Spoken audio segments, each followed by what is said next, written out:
think I battled with shame and missed opportunities because I think about being in school, in high school, and I was the class clown of my class.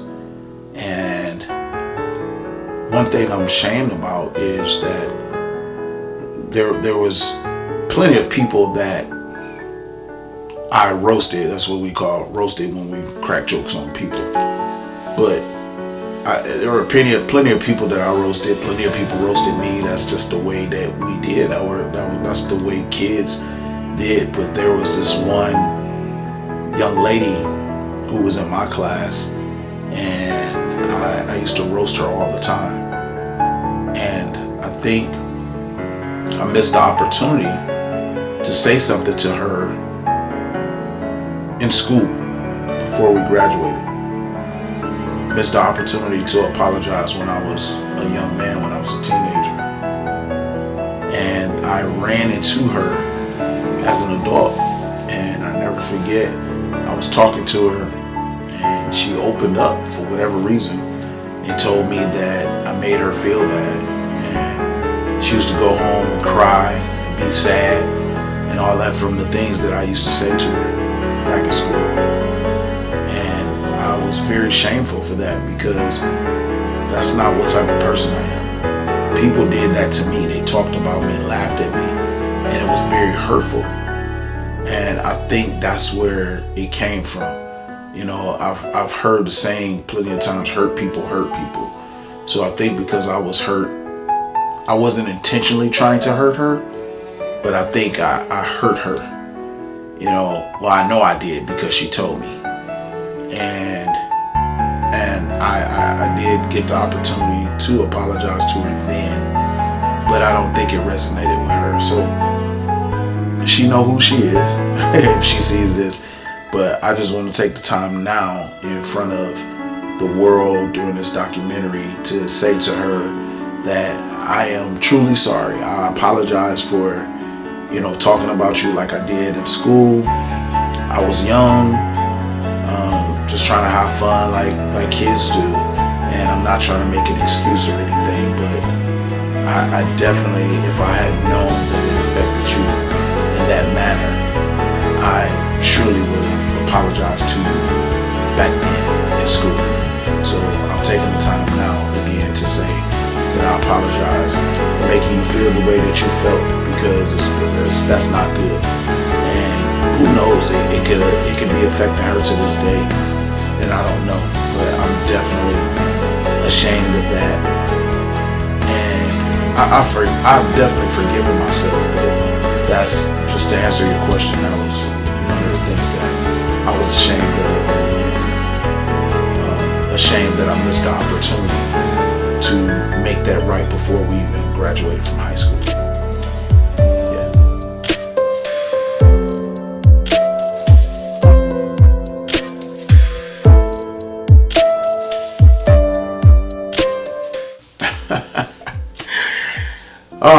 This is an easy one.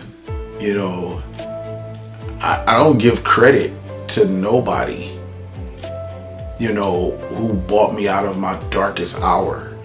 And I think everyone knows where I'm going to go with this, but being in my darkest hour, I can only give credit to one person, and that's God, like, period. If it wasn't for him, I wouldn't have made it out of any of my darkest hours, any of my darkest moments. You know, I've been in situations where you just figure most people don't make it out of those situations, but I did. And I've had guns pulled out on me before.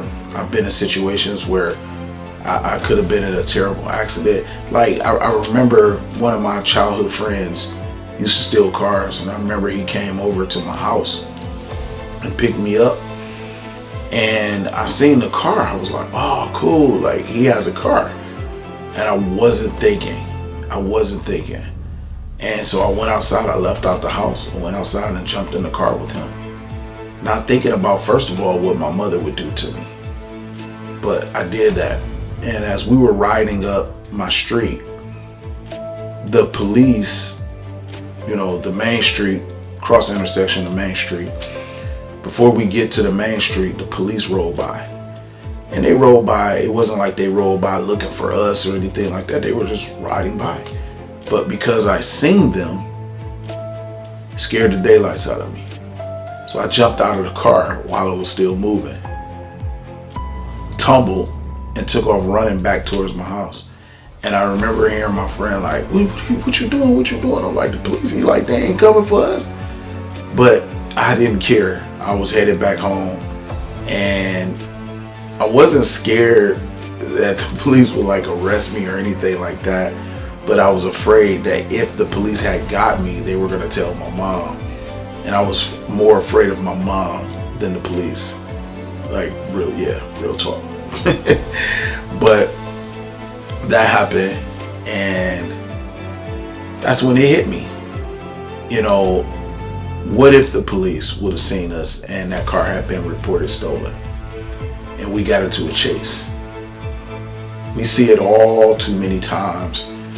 People in police chases with stolen vehicles, and they get into accidents and things like that, and it don't turn out good. Some people walk away, but some people end up killing others, or they kill themselves. So I think for me, nobody but God. Nobody but God. And I would say this one last thing. I had a friend too that lived down the street from me. He lived in a 2-family house. He lived upstairs, and his godbrother lived downstairs. And we used to always go down to his godbrother's house and play. And his godbrother had a double-barrel shotgun in his closet in his bedroom. And we used to always play in his bedroom. And my friend, he was a practical joker. He always liked to play because he always liked to laugh. No matter what it was, for example, if he had a lighter, he would keep playing like, I'm gonna burn you, stuff like, it's how type of stuff he used to do. So we were in the room, he picked up the shotgun and he pointed it to my head. He had it pressed up against my head, and back then you couldn't, if I could say, you couldn't be a punk. You couldn't be afraid of nothing. You had to always show how tough you was, because it was like, oh, you scared, man? I'm just playing. You scared, and I'm just, it was the thing. You just had to suck it up and do that. So I couldn't act scared while my friend had this gun pressed against my head, and he was pulling the trigger. And as he was slowly pulling the trigger, he kept on saying, I'm gonna shoot you, I'm gonna shoot you, I'm gonna shoot you. And I kept saying, man, stop playing, while the gun again is pressed up against my head. And out of nowhere, his godbrother came into the room and snatched the gun and yelled like, man, that's loaded. You don't never touch a gun. Yeah, no safety on the gun, just 2 shells ready to go. So if he had pulled that trigger any harder, I may not have been here.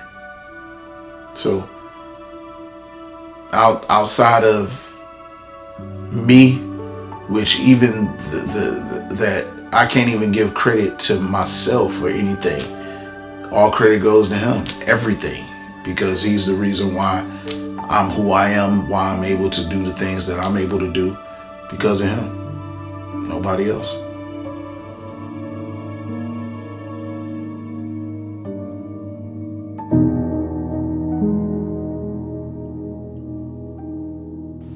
I think I have forgiven the people that has hurt me most, but I definitely still feel like I carry the weight of it. Yeah. And the people that hurt me most are the people from my church. I think we can all attest that your church is just like your home. Your church is your safe haven. And my church was supposed to be that, but I think I was hurt the most there. than anywhere else. And I think, honestly, in a lot of cases, I was treated better by the streets than I was in my own church. And I think, I'm not, of course, I'm not going to talk bad about the church in any way, shape, or form, but I think so many people kind of deal with that same thing, what they call church hurt, and there are things that happen in churches, that hurt people's feelings, whether it was intentional, unintentional, whether it shouldn't be something that hurt you or not. It happened, and I think that's a big thing.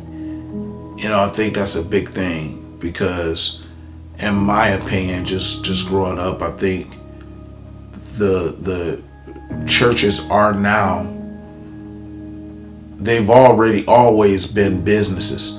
And I think people try to alleviate from that to try to look at a church as a church, but in fact, it's all it is a business. And I think more people are figuring that out. And because they are figuring that out, people themselves operate like a business, and I think is in some cases, not everybody's case, but in some cases, it's more about business than it is about God. And I think that's the sad part, because I think if that were not the case, I think we probably would win more souls. We probably have more souls coming to Christ. But the ones, the non-believers that don't come, I don't know. This is just my opinion. But I think some people probably would come to Christ, but some people probably feel like what's the purpose? Because if you're going to get treated the same way as you're getting treated in the street, sometimes worse, why would I even put myself in that situation? And I think that's the one of the things that we kind of deal with. And like I said, I definitely forgive the people that definitely hurt me the most. But I like I said, I carry the weight of that. I was told that I wasn't going to be anything. I was asked, why am I not like the other young men in the church and things like that. It was just bad. And I never forget a moment where the first time, like I mentioned earlier, went out of town and we were staying in this hotel. It was like 5 of us boys staying in this in one room. And I'll never forget, the hotel room had the old cable box with the 2 buttons where you could stick the penny in and you can kind of hold the pay-per-view and watch pay-per-view for free. Well, this particular hotel and cable box had a preview button, and it was a preview button for an adult channel. And now I definitely pressed that button. I definitely pressed the button for a preview along with everybody else in the room. But I pressed the button one time. Now, there were people in the room that pressed the button 2, 3, 4, 5, 6, 7, 8, 9, 10 times. I only pressed it once. Needless to say, the button was pressed so many times that the hotel ended up charging us, or the cable ended up charging the room the fee to watch that adult station, and it was like $60. So when the adults went to check us out the room, they seen the charge, and of course they began to ask questions, and of course who's the easiest person to point the blame at? Me. So the adults automatically believed the rest of my friends. Didn't give me a chance. I told them I didn't do it. They told me to be quiet. I'm lying because all the boys said that I did it, which, like I said, even today, I pressed it one time and that was it. Didn't press it no more times than that. And so I definitely take accountability for my part, but I didn't press that button that many times to have a charge. So we came back to Cleveland, and once the adults paid it, we came back to Cleveland, and they approached my mom to retrieve the money that they had paid. And they said that it was me. I did it because all the other young men did it. And I remember my mother just approached me going crazy on me. Didn't give me a chance to say anything, explain or anything. And I broke down, in tears, and was like begging my mother, pleading my mother, like letting her know that I didn't do anything and that I didn't. And she kept saying they did. And I said, I told my mother, yes, I did press it one time, but that was it. And I told her who had been pressing it a lot and this, that, and the other. And finally, my mother, that's the one time I could say that my mother stepped up and defended me and had my back after, first coming at me. She fought for me during that moment. And that's one moment that I definitely remember, and she stood up for me, so that was a very hurtful moment during that time because people had lied on me. And the fact that other people, adults, had believed them, didn't believe anything that I said. And yeah, you want to say rock bottom or you want to say bottom of the barrel. I was at the bottom of the barrel. I really was. If you lined every last one of us up, I was going to be the last one that they picked. If you lined every last one of us up and said, who would you think is the most reliable? Who you mostly trust? Or who is the most dependable? Or whatever. My name would have never came up. Never. So, yeah, I forgive him because that's what God tells us to do for sure. And that's just me. That's just what type of person I am. But I definitely still carry the weight of that.